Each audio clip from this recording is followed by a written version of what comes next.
Hi, and welcome to Coach's Corner, where systems matter and both personal and professional learning and development is beneficial for everyone and essential for some. As always, please like, subscribe, comment, share, and hit the notification bell. Let's get started. And then so now we can move into 21 to 25. Yeah. You're married at this time, I believe. Married. You are starting to teach. Teaching. Just finished up with track. Yep. And now you're doing your first coaching job. Is that correct? Technically, my first coaching job was at 18. Okay. Yeah, so I forgot to mention that in there. Yeah. But yeah, I went back to, I coached, you want to coach the boys. And my first job was girls. Okay. And it was volleyball. I didn't know anything about volleyball, but I knew how to teach those kids how to play hard. Yeah. And then they said the magic words to me. They go, "Oh, well, you probably won't win with them." I go, "Oh, why is that?" They go, "Well, they haven't won a game in 5 years in any sport." Yeah. And I said, "Okay." And so I just treat them like athletes, dude. Yeah. And we did smart stuff like, I'd say, "Okay, turn your back and face that way." And then I'd hit the ball to them. I'd say, "Turn." And then they would, so they would anticipate, react, know. So I did smart things. They went 7-3. They went to the county, and the principal's like,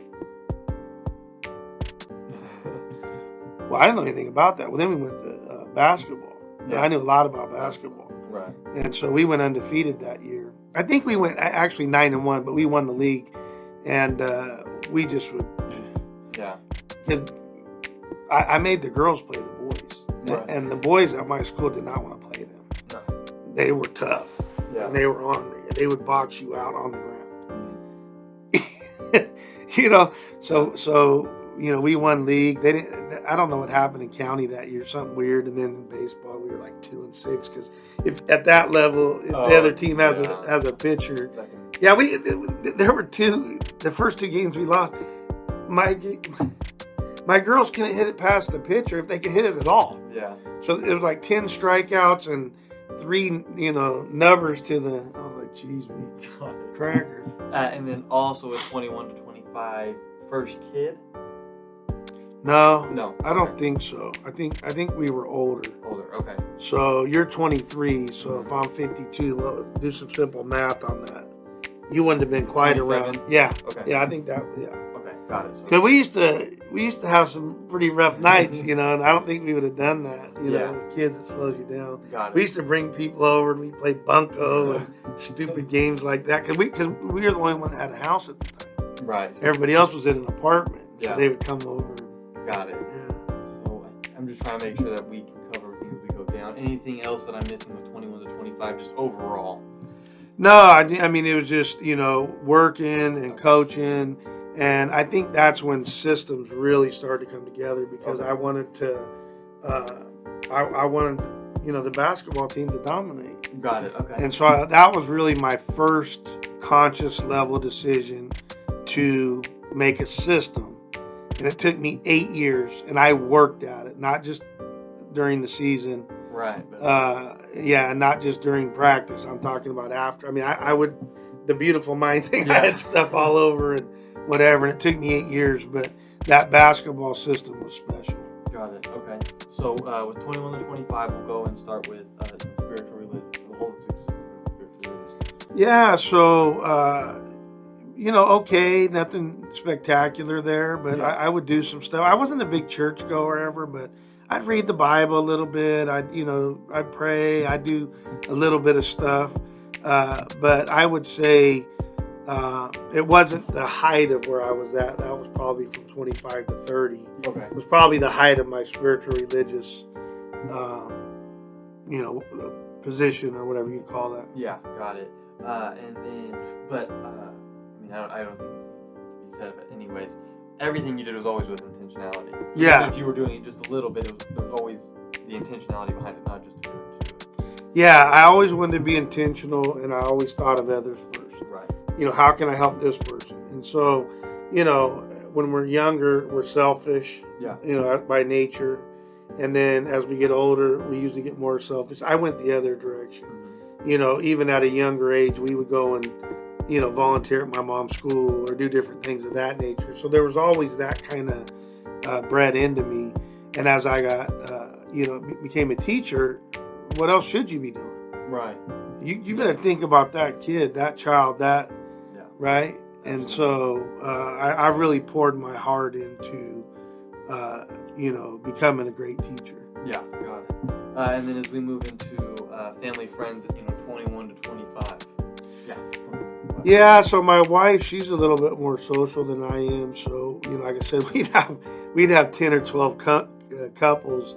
Hey, try Bunko if you've never played Bunko before. I was like, I'm not playing Bunko. That's a girls' game. Dude, it was the funnest thing ever. So play Bunko, everybody. And so, they'd come over to the house and we'd step to the wee nights in the morning. But I also would go to swap on Sunday. So Saturday was tough. Yeah. Go to bed at 2, get up at, 5. Yeah. Go get a bunch of, I was doing a lot of collecting then and different things of that nature. And eventually that turned into another side business. I'd go to swap and sell my toys and Got it. sports cards and different things of that nature. But as far as the friends go, Todd and Tina, he met her in our French class. Okay. Should have taken Spanish. I'm not very smart. I only learned like 3 things in French. They're all not good. But anyway, the girls would do our homework and we'd go get donuts during that period for them. Yeah. And so that's where Todd and Tina met. And so, they were always over but we also had a group of people that we would hang out with, like I said, like 7 or 8 different couples, or there's a couple stragglers and like singles or whatever. But we'd have a really good time. Got it. And then with the family portion of that.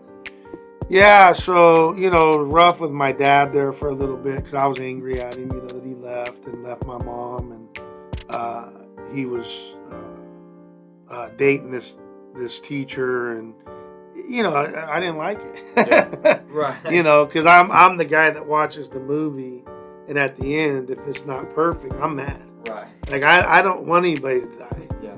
I've had enough tragedy in my life. I don't like that. I don't want any part of that. So that really bothered me.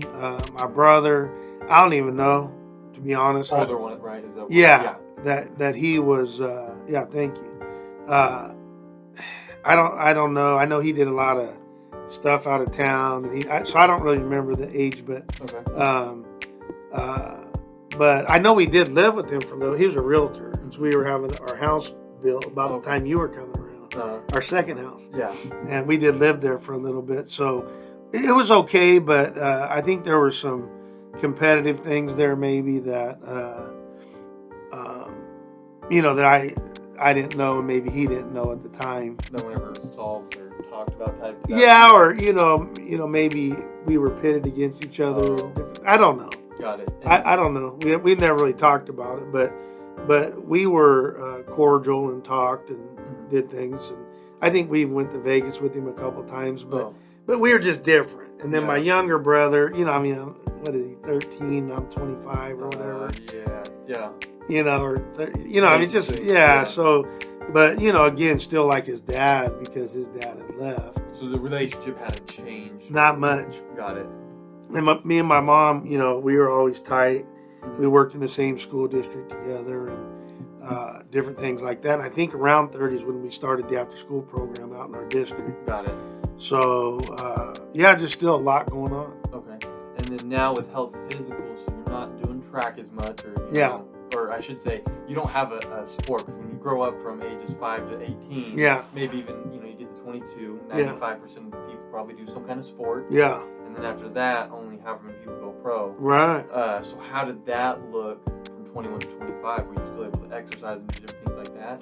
Yeah, so I was in the best shape of my life. So I came out, when I didn't do the decathlon and track, which is what I should have done. I was a pretty good decathlete. Yeah. I would have smoked you. Just saying. But But I wound up just on the javelin because my legs were so bad and all that. So I was in shape as far as like I was strong. Okay. Like I was like strong. Yeah. And so then with the kids, I did have a sport for 10 years. Okay. Because I would play with the kids. I was coaching both the boys and the girls team. and I would run up and down the court. So we would do our training, our skills, our schematics, all that, and then I'd go play against them, and then I would bring the other PE teachers out. Oh. So just like I learned with the girls to play the boys, so they'll be good. I had them. Grown men. Oh, dude, I mean grown folks, and the one guy, Aaron Vines, I've mentioned before. Yeah. 33-0 national championship team, and I told him don't play up. Right, I want you. And then Willie Austin was on that same team, so he was a guy. Then there was me, and then there was Petrie, and then we didn't care. We threw an Indio kid after that, but we had some other guys that would come out. Like we had a guy that played for the Harlem Globetrotters. Oh, okay. And so he would come out, Reggie Phillips. He would come out and play. And so we would bring different people out, but it didn't matter. Oh, yeah. We'd kick it out to Petrie. He could hit threes from anywhere. Okay. Aaron, well, I mean, he could dunk any which way. He was quick, good defense. I mean, so we would just beat the crap out of these kids. Yeah. And legally. Yeah. Right. And we just would play hard with them, and then I would have the 7th grade boys play my 8th grade girls. Okay. Yeah, because they were still physically, and so just like I used to do in football, so it was 8-on-8, for flag football. I put 11 guys out there and say, that's your defense, you got to beat them. So, we just did little hacks and little tricks and systems and different things of that nature, to be able to get there. And then was this the time, or maybe you were older, when you brought out your dad and you raced this kid, or was that around the time, or was it? No, that was actually the end of that first coaching job ever. Oh, okay. So we talk about back then. Yeah, so we had this kid that I don't know. He's got a top 10 state time in the 800, and so we were doing the relay, and so I was going to run 200, and then Papu, your Papu was going to run 200, and he was fast, so. He was a 9'9" guy, and the only guy that could beat him around here was Tommy Smith. Talking about my Papu, dad, yes. Yeah, the guy that did the Black Power, the Black Power on the top of the podium. He won gold medal. Him and the other guy. Well, anyway, he was from Tulare. My dad was from McFarland. Okay. And just on a side note, to kind of give you some genetics, I mean, my family doesn't lie, so I doubt that they would be lying about this. Yeah. I only knew him as a cripple, but my uncle Pete, they said, was the only guy that could run with Jesse Owens at the time. I only knew him as a cripple. He was a mechanic in it. And so we would see him a couple times a year, but we had some pretty good quickness. Yeah. And so what was the question again? When you raced. Oh, yeah. So we get out there, and I got a pretty good lead. Oh, sorry, real quick. What is the age group? So you were like they're 6th grade, yeah. So I'm like 18. They're like 6th grade, right? So, but this kid was fast. Right. I mean, he was like state champ, and later on, and anyway, so they had a couple other kids. It was a good athletic school on the boys' side. So anyway, so we get out the 200. I got a pretty good. So I hand it to Val. He's running. I hear, he yanks his hamstring. Well, we're a competitive family. Yeah. So he's going to finish the race. So he's, comes across, and I don't know, in a couple hours, the pool of blood, both up in his rear end and down, because it snapped the hamstring. And so, And so my dad, even into his 40s, he would race the kids for milkshakes. He won 1,000 milkshakes, 2,000 milkshakes. Yeah. I mean, right, whatever. Yeah. And then that was the beginning of the end for him, because he never did recover fully. And real quick, because I think, and maybe not, but wasn't there? He said he did one last race and it came down to the wire. He's like, I'm done. I'm not doing it. Was it something like that? I don't know, but I know that yes. So him and I both did that. So I'm racing 8th grade. Okay. And we had some freaky athletes, like, professional athletes, whatever. And so I could smoke them till I was around 28 or 29, in like a 40 meters. Oh, yeah. And Lafayette almost gets me. Yeah. And, dude, his hands were like this big. He could dunk in 8th grade. And he almost gets me. I said, I'm done. That's it. Yeah. Retired. Thank you. Yeah, I'm retired, undefeated. I beat you, but yeah. No, and I whipped you for a long time, too. And then I think I retired before you beat me. Yeah, you did. Yeah, well, I'm not a dummy, right? I'm gonna go out undefeated. Yeah. Well, okay. So then we used to, and this, so you know, we're so competitive. We'd be going to the doctor's office, and he'd be yippity, and I'd be yippity. We go, that's it, right out in the middle of the parking lot, dude. Not even stretch or nothing. We'd freaking race. I think that was the last race because you were like right there. I said, well, no, the last race was just right down the street from us. We were driving to like one of my basketball games. And I was talking trash. I'm like, fine, pull over then. Mom pulled over, and we got out in the neighborhood that was being built, and we raced, and that was it. I think I was like in 6th grade at the time. That was the last time I could beat you. That's a bunch of bull. I was beating him. He ran 13 flat, for goodness sakes. No, I'm telling you. I was quick. I wasn't fast. After about 30 meters. That's true. You were quick. But, okay, so now we'll go back. So 21 to 25 years old still. Yeah. Personal social. I thought we were at like 30. No. Hopefully not boring these guys to death. Personal social. So, you know, we would, you know, do our vacations, you know, and stuff. But I mainly worked in the summer. Right. I just work, you know. I like to work. And so what ages was this? 20, 25, you said? 21, 25, yeah. So yeah. So we would do vacations and stuff. So I've now been to every state, all 50 states. So we would go and do stuff mainly in California. Yeah. And then we started to branch out and do different stuff. And then when I was younger, I hit a bunch. Okay. Something else I forgot maybe on the personal social. You know, when I was young, my parents took us off on a trip across the United States. I've seen things that I feel very thankful for that, you know, you'll never see again. Right. Yeah. Absolutely. Yeah. And then the last one was career material. You know, so you're working, coaching. Yeah, and so teaching, and so things were, you know, going in the right direction, right? So a lot of the high school coaches the high schools were saying, hey, yeah, we want you to come do that. And then we were opening the after school program, not at 25, but that, you know, all this was kind of coming together.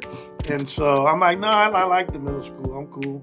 Mm-hmm. And so, because the high schools, they would come watch us play. That's how good this 8th grade team was.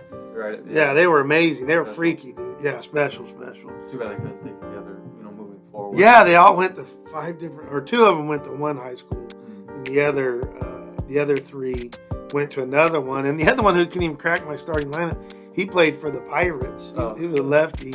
He threw, I don't know, like 95 miles per hour. He played for several years. Yeah. Got it. Okay, so now, sticking with 21 to 25, individual system with mindset. Yeah, everything was just at the top tier, man. Yeah. You know, I would get up and I would do my prayer, I'd do my Bible study, I would do my 3 or 4 things with mindset, whether it was visualization or meditation or the secret or, you know, that kind of stuff. And everything was just on a high for me. Right. You know, I was young, I was strong, in shape. We talked about that. I'd run up and down with the kids 8 periods a day. Yeah. And then the 2 after school. So I had lost about 15 pounds, but I mean, I was in shape. Yeah, I wasn't the one to tangle with me back then because, you know, I was strong still, but I could also, my endurance was nuts because we would teach the kids and then we'd go out and play with them. Right, yeah. That was fun, yeah. And then, you know, it sounded like getting organized was at the top as well. Everything was at the heightened sense. And remember, now I started to formally develop systems. And so I didn't know that could help, you know, thousands and tens of thousands and millions of people in my lifetime with kids and stuff. But we started to teach these systems in our leadership classes and, you know, to the kids, to the athletes, to the, you know, taught it to you. Yeah. Right? Absolutely. All the way through. So it started to really help a bunch of different people. Got it. And then, obviously you were doing in the Solution Showcase. Yeah, I was getting it on, baby. Yeah. Got it. And then, you know, with collecting data. Same thing. So just everything a little bit more intentional, right? What kind of data was I collecting? Yeah. And then in thoughtful advancement, which I know you're going to ask me that, you know, what would I do with that? How would the celebrations get better?